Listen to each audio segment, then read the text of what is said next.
Pemirsa, terima kasih Anda masih bersama kami di Halo Indonesia. Pemerintah kembali melakukan penyesuaian aturan bagi pelaku perjalanan orang dalam negeri. Pada moda transportasi udara, penumpang wajib menyertakan hasil negatif COVID-19 berdasarkan hasil tes PCR, serta bukti vaksinasi minimal dosis pertama.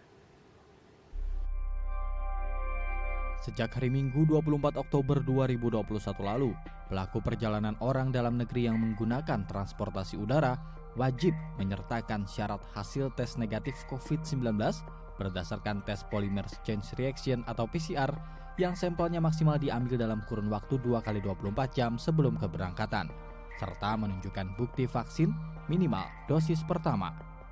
Aturan ini dijalankan sesuai dengan Surat Menteri Perhubungan Nomor 88 Tahun 2021 tentang petunjuk pelaksanaan perjalanan orang dalam negeri dengan transportasi udara pada masa pandemi COVID-19.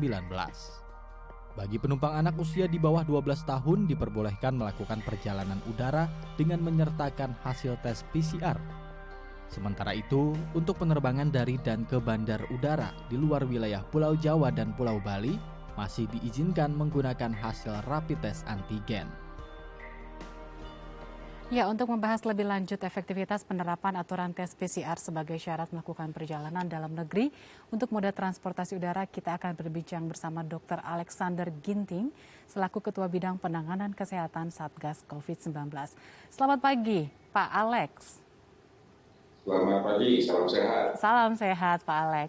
Pak Alex, ini ada perbedaan antara perjalanan menuju luar Pulau Jawa dan Pulau Bali. Sepertinya untuk perjalanan menuju Pulau Bali lebih ketat. Nah, kenapa aturan untuk menuju Pulau Bali ini lebih ketat, Pak Alex? Ya, seperti kita ketahui bahwa kita masih dalam situasi pandemi. Ini yang harus kita catat. Dan yang kedua, di dalam situasi pandemi ini, kita berada dalam situasi level yang memang makin baik, di mana kasus aktif dan positivity rate itu jauh lebih baik dibandingkan dengan bulan Juli kemarin, termasuk di Pulau Jawa Bali sendiri. Positivity rate itu sudah di bawah 2% 4 minggu terakhir. Dan kemudian mortalitas, angka kematian juga turun, antara 40-an sampai 60-an per hari di seluruh Indonesia. Tentu dengan adanya perbaikan ini berarti sudah ada pemulihan kesehatan. Dan pemulihan kesehatan itu juga harus diikuti dengan pemulihan ekonomi. Pemulihan ekonomi, pemulihan sosial budaya, pemulihan pariwisata, dan pemulihan kegiatan lainnya. Termasuk waktu itu kita melaksanakan PON secara besar di Papua. Ini juga bukti bagaimana pemerintah dalam melakukan kegiatan-kegiatan yang besar tapi tetap menjaga protokol kesehatan. Jadi dalam hal yang sudah dilaksanakan pada saat ini, semua ini bersumber dari instruksi Mendagri, di mana dengan Mendagri itu dikeluarkan berbagai aturan di dalam rangka pelaksanaan PPKM itu sendiri. Spiritnya adalah untuk menjaga keselamatan dan keamanan masyarakat dari bahaya pandemi.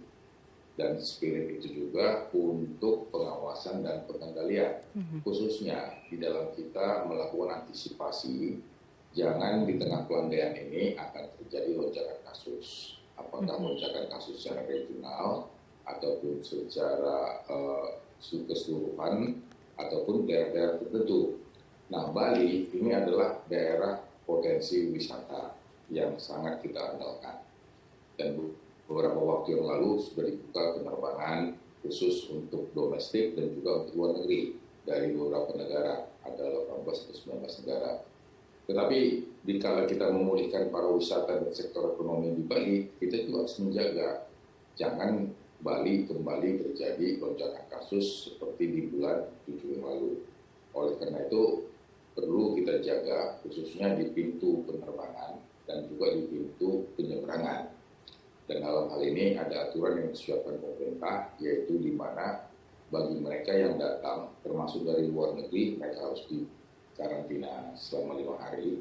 Dan kemudian mereka yang datang dari domestik, mereka akan pemeriksaan PCR, vaksinasi, dan kemudian di samping itu juga dilakukan pengecekan secara fisik.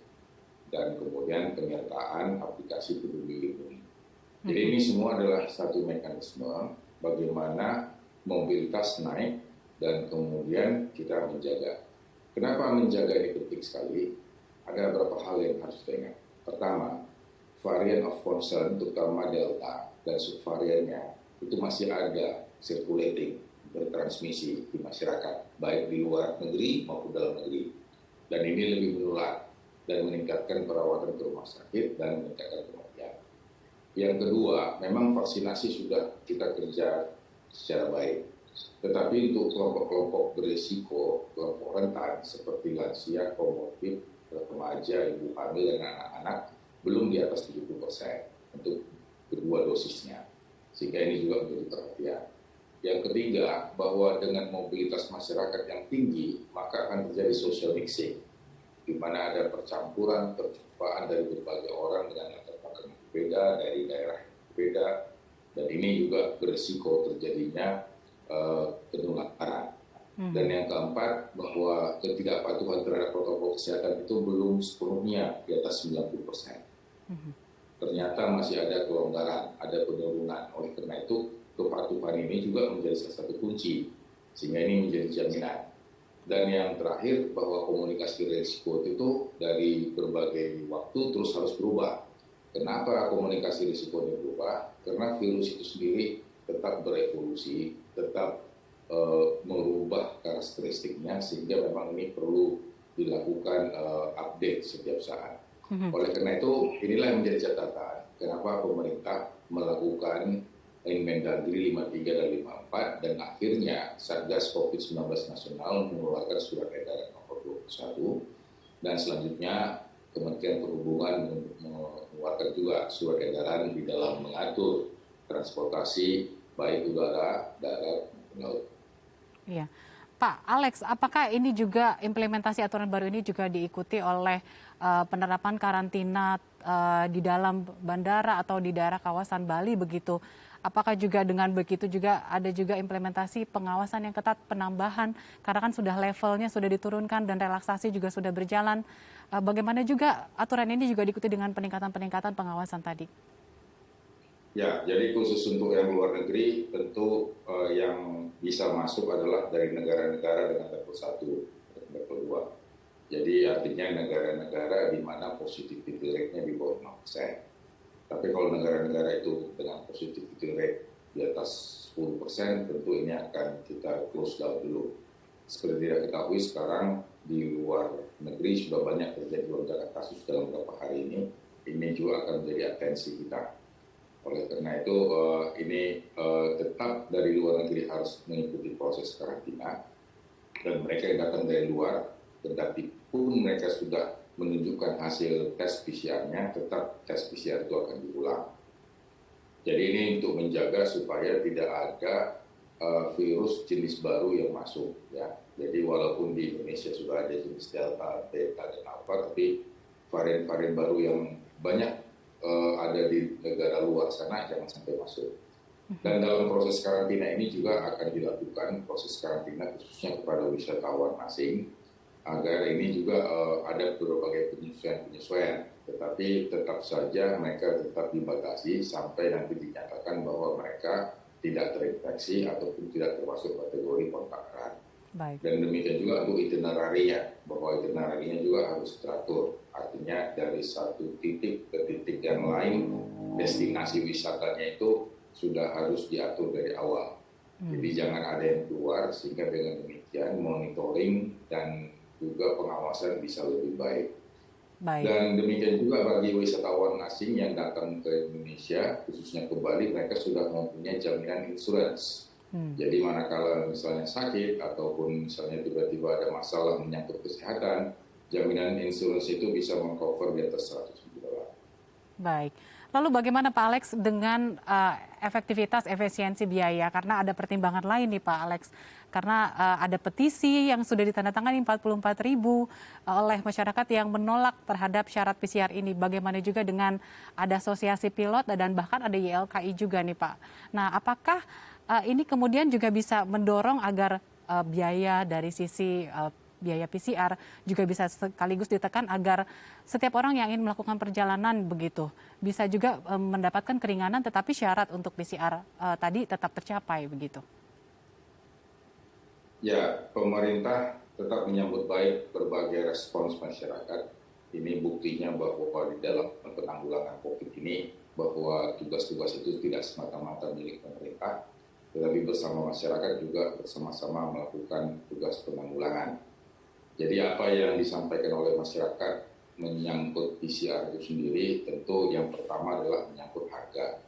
Dalam hari ini pemerintah akan terus mengkaji agar harga ini bisa terjangkau, dan kita sudah mendengar bagaimana arahan Bapak Presiden mengenai harga yang tentunya nanti akan diatur oleh Dirjen Yankes.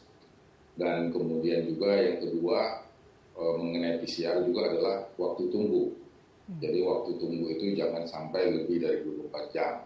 Jadi kita harapkan dalam tempo 28 jam setiap pemeriksaan itu sudah punya hasil. Bisa dikirim secara digital ataupun bisa dikirim hard copy-nya. Yang ketiga, masa berlaku. Masa berlaku juga mungkin akan tetap direspons pemerintah, yang tadinya mungkin 1 kali 24 jam berubah menjadi 2, mungkin juga yang terbaik 3 kali 24 jam. Artinya ini akan tetap diperhatikan. Yang keempat tentu adalah ketersediaan. Jadi akses dan akselerasi ini juga harus baik. Jangan artinya aturan ini bisa dibuat tapi hanya dinikmati di Pulau Jawa dan Bali. Betul. Dan aturan ini juga harus bisa dilaksanakan juga di Papua. Jadi artinya laboratorium itu harus ada. Baik. Oleh karena itu pemerintah juga mengajak sektor swasta untuk tetap membangun laboratorium PCR yang terjangkau, yang cepat dan kualitasnya baik, dan semua ini adalah dalam rangka menanggulangi COVID. Memang perusahaan swasta tetap mempunyai margin, tapi diharapkan margin keuntungan itu tidak terlalu tinggi, tetapi bagaimana margin itu juga adalah bagian dari perjuangan semesta kita dalam menghadapi COVID-19. Baik, Pak Alex, semoga mekanisme aturan baru ini juga bisa diikuti implementasi dari segi biaya tadi yang meringankan biaya bagi pelaku perjalanan ya Pak Alex. Terima kasih Pak Alex, selamat beraktivitas kembali. Selamat pagi. Pemirsa jangan kemana-mana, usai jeda kita akan melanjutkan perbincangan masih tentang syarat PCR untuk moda transportasi udara dari sisi epidemiolog. Tetap bersama kami di Halo Indonesia.